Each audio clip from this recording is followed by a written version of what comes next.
Hello, my fellow comic book collectors. It's Alan, the Comic Collector Geek, and this is part 15 of this unboxing.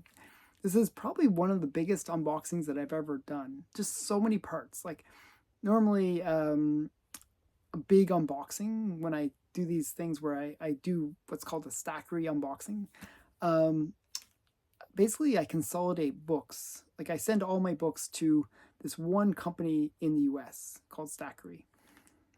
Because a lot of vendors won't even ship to Canada. For whatever reason, they just don't like to ship to Canada. I don't blame them in a way. It's like annoying shipping to Canada. But what I do is I send them instead to this place where they consolidate and get all my books for me. So I'll leave them there for months, like literally months, and it just sort of builds and it's like this massive collection that forms. Well, this one was a really big unboxing. It was 6 giant boxes at the beginning. If you haven't watched the other parts, you really should watch the other parts. But it was 6 big boxes, and I really tried to divide it into piles. And I don't want it to be like a million parts to the video, but it just happened that there was just so much stuff, and it requires a little bit of explanation. And it turned out to be 16 parts. These last 2 parts, though, are crazy. Like the stuff that I'm going to show you is pretty awesome. First, we're going to start out with some raw books. So this part is all my Heritage Auction wins. So these are all the Heritage Auction wins that I had over the last 2-3 months. And there's some really great stuff in here. This first one was a collection of books that I got. And they listed it wrong. I don't know why they listed it wrong. There's actually 2 big books in this collection. And it was a Doll Man collection. So this one was the reason I bid. But I looked through and they say what numbers are in there. But they didn't show all the covers. So this one's quite big. This is kind of a cool, he's getting waterboarded basically. It's a really funny cover actually. This is Doll Man Quarterly number 10. I actually like Doll Man. I think he's an interesting character. So this is Doll Man Quarterly number 10. And then we got Doll Man Quarterly number 11. Which is kind of fun. He's beating up crime, which is kind of a cool cover. And then we have Doll Man Quarterly number 18.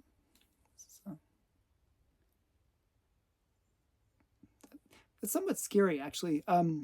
There's an old, is it called Dollmaker, or what was the old horror movie where there was all these killer dolls?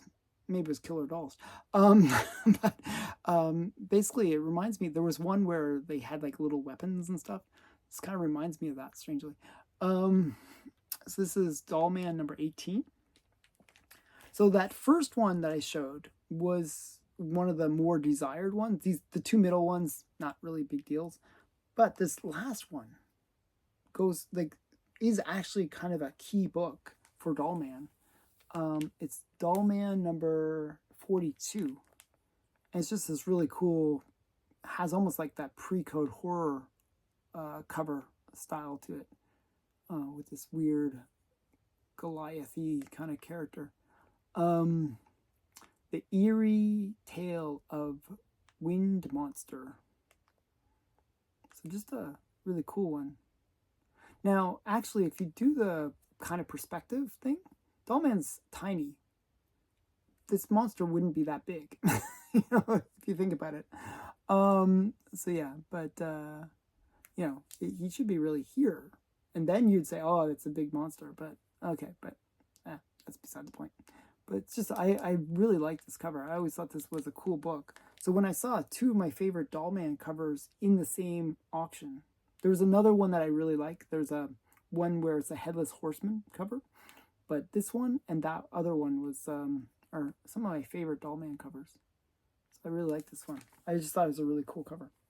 So yeah, and they're actually in decent grade too. So yeah, so that was the first like kind of a cool little auction that I won. and I got it for a great price. I actually put in a pretty strong bid. I put like a bid of, I think I put a bid of 200, and it got around 100. It was around, went to for around $100, which for those books, like that, those two books that I liked in the group, they go for over that easily each. So I don't know. It was a really nice win. Okay. This next one is a funny book. That's really interesting. It's missing a bunch of stuff. It's a green label, and it is, I gotta take it out of the plastic because I really appreciate this one. This is a quirky one. This is a one that I saw this on auction before, and I thought, wow, that is one of the weirdest covers that I ever saw, and weirdest characters I ever seen in Golden Age. If I can get it off the tape here. Tape it. They really taped it. I don't know why they taped it so much, but okay. Okay, they really taped the slab down. Okay. It's actually quite stunning. Actually, it's really well, it's a high grade. I mean, it's 8.5. But it is missing like a whole bunch of pages. It's, this is one of those ones where I think it's either a one staple. No, maybe it's not even a one staple. I don't know why it's missing so much stuff. 14th and 15th wrap and 23rd page missing. So missing a whole bunch of things. So a bunch of pages missing. And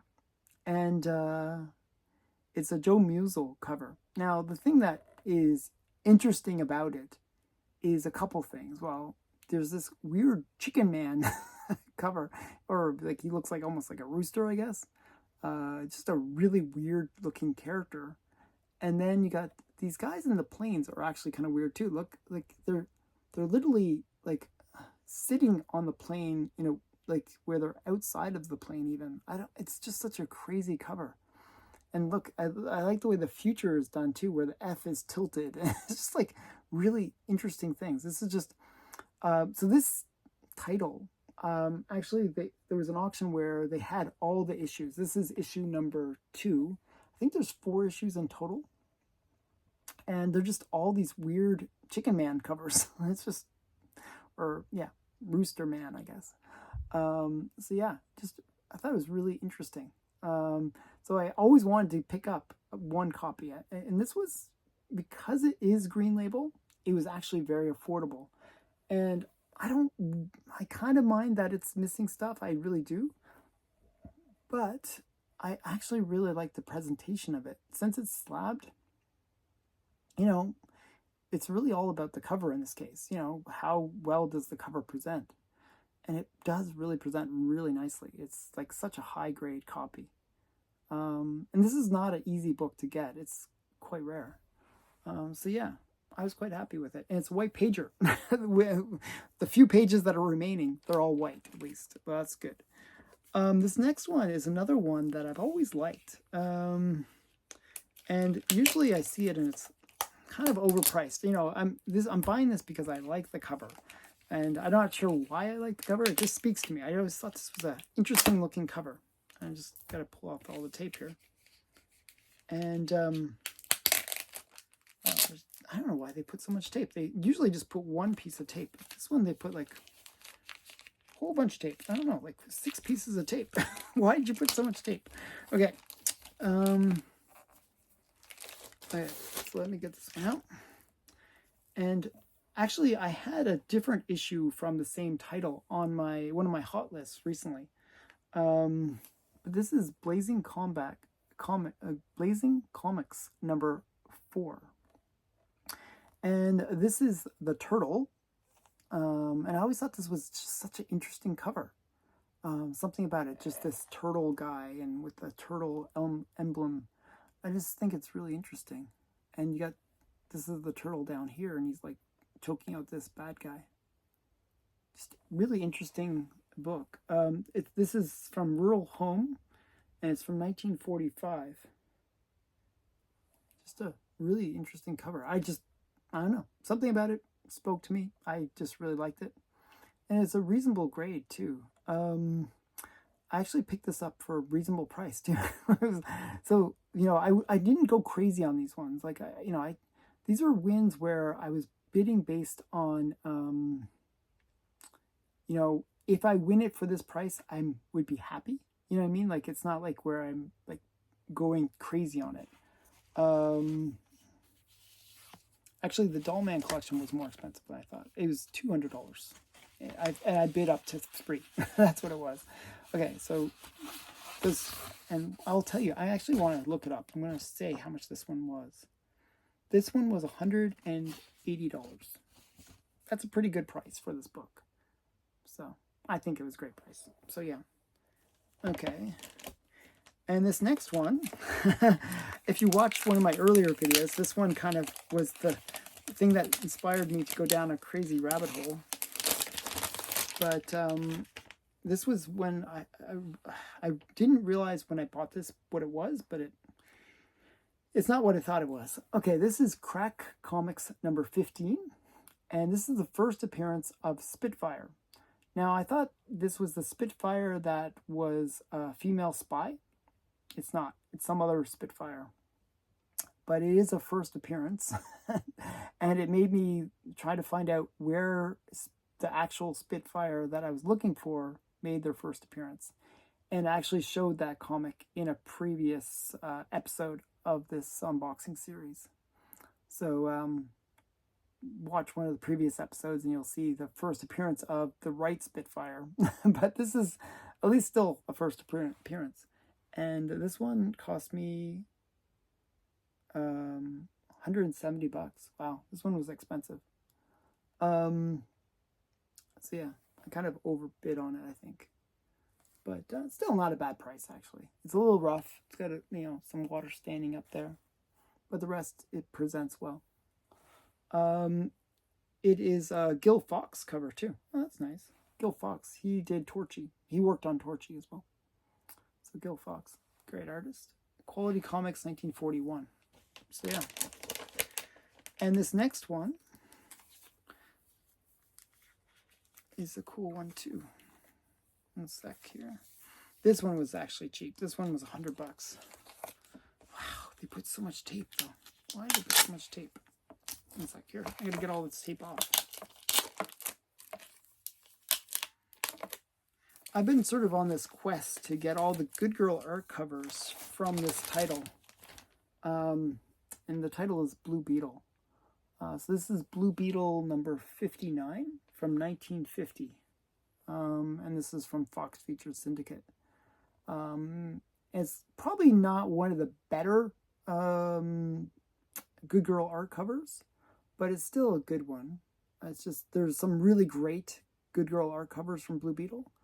This one I thought was interesting. Got the girl on the bottom there, in the red dress. And it looks like she's passed out. I'm not sure what's going on with the girl.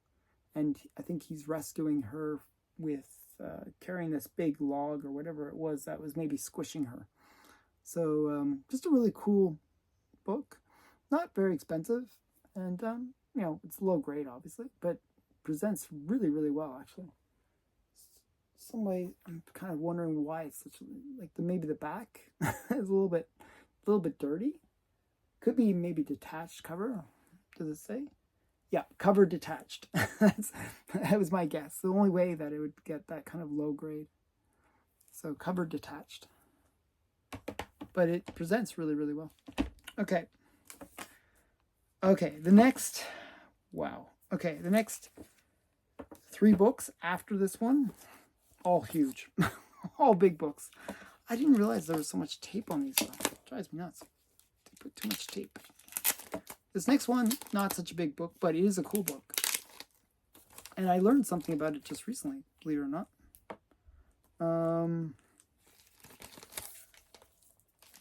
So I learned more about this book after I bought it than when I bought it. So that's always cool.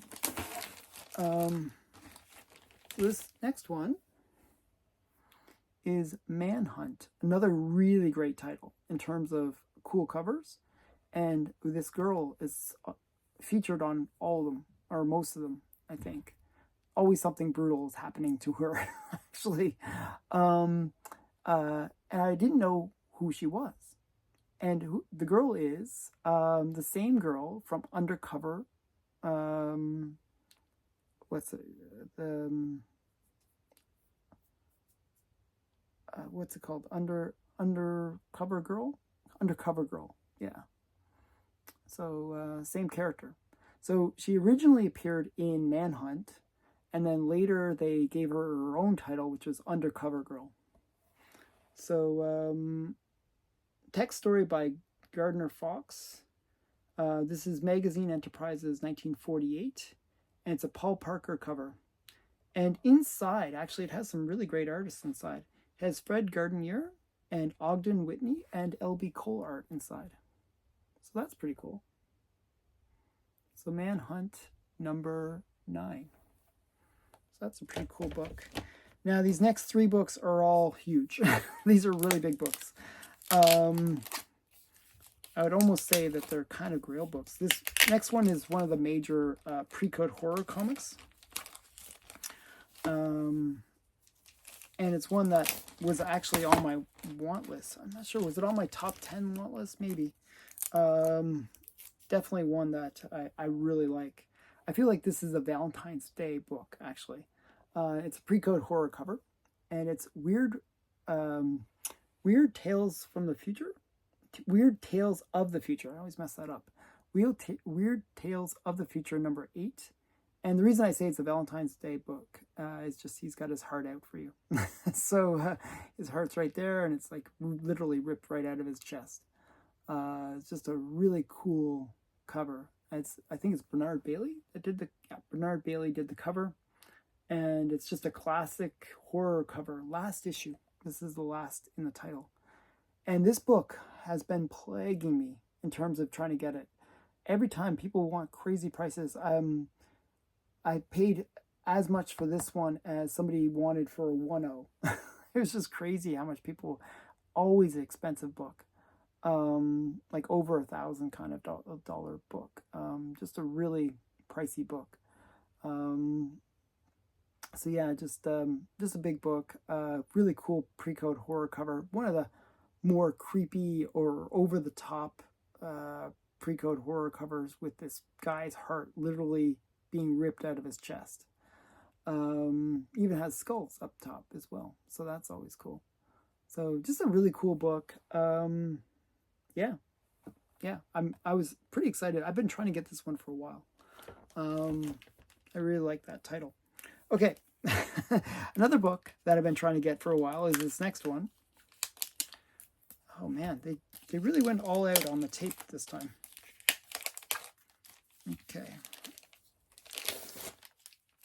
Okay, this next one is a classic cover. And this one, actually, I did a battle against Steven where we had to show books.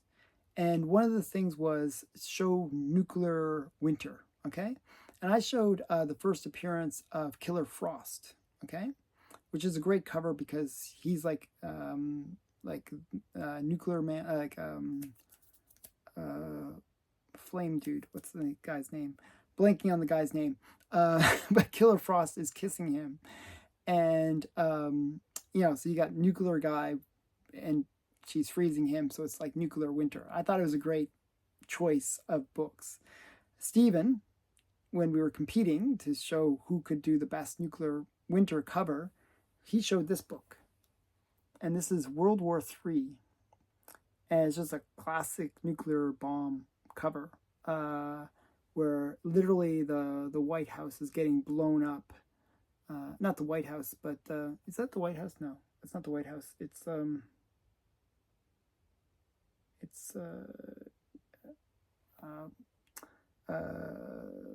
what's it called? Not the White House. It's the other building. Yeah, all my American friends will make fun of me now.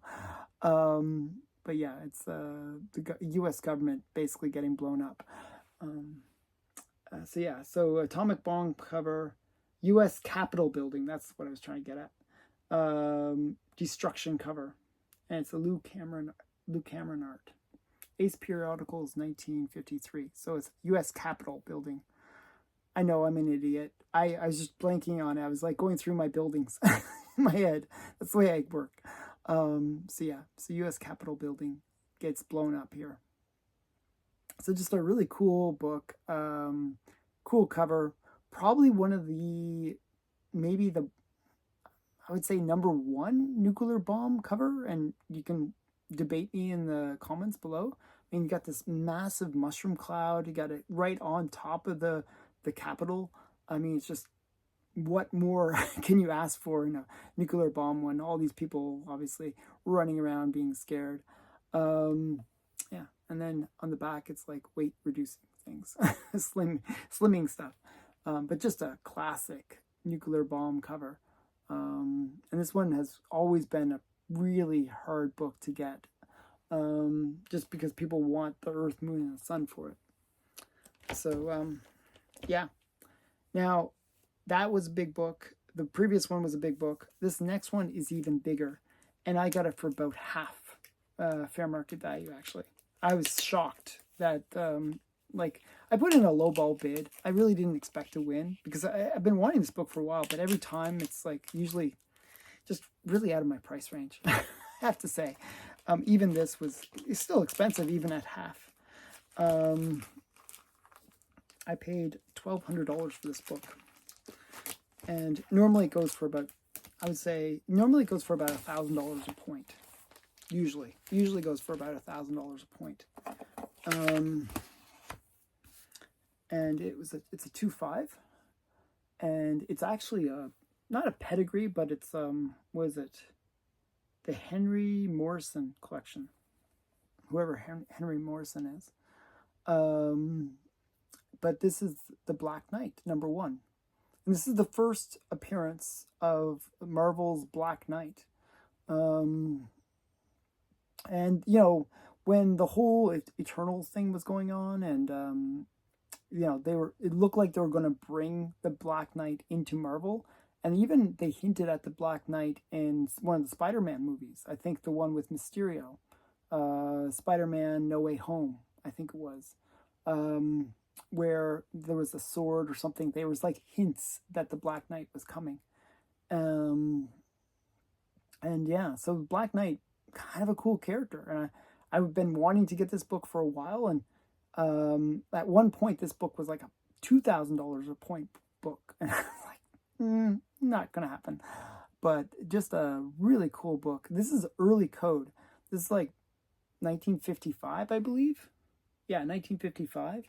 You can see the reason I say it's early code is just it's massive. It's like a big code. Code's almost as big as my head. They really wanted you to know that this is a coded book. You know, it's like really big. And that's early code was always like that, where they had this massive code stamp on it. But just a really cool book. And as I said, I got it for about half FMV. You know, you look this up on eBay and you'll see what I'm talking about. Just people want crazy amounts of money for this.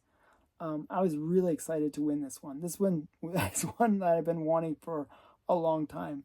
I just didn't think I would get it because it was always crazy priced. But yeah, so that's this part. Those were all my Heritage Auction wins. The next part actually is the really big books. So these were big, definitely big books. Next part just blows these out of the water. Just next level. It's the next level. So stay tuned for that. Hope you enjoyed this part. Thanks again for watching. Bye for now.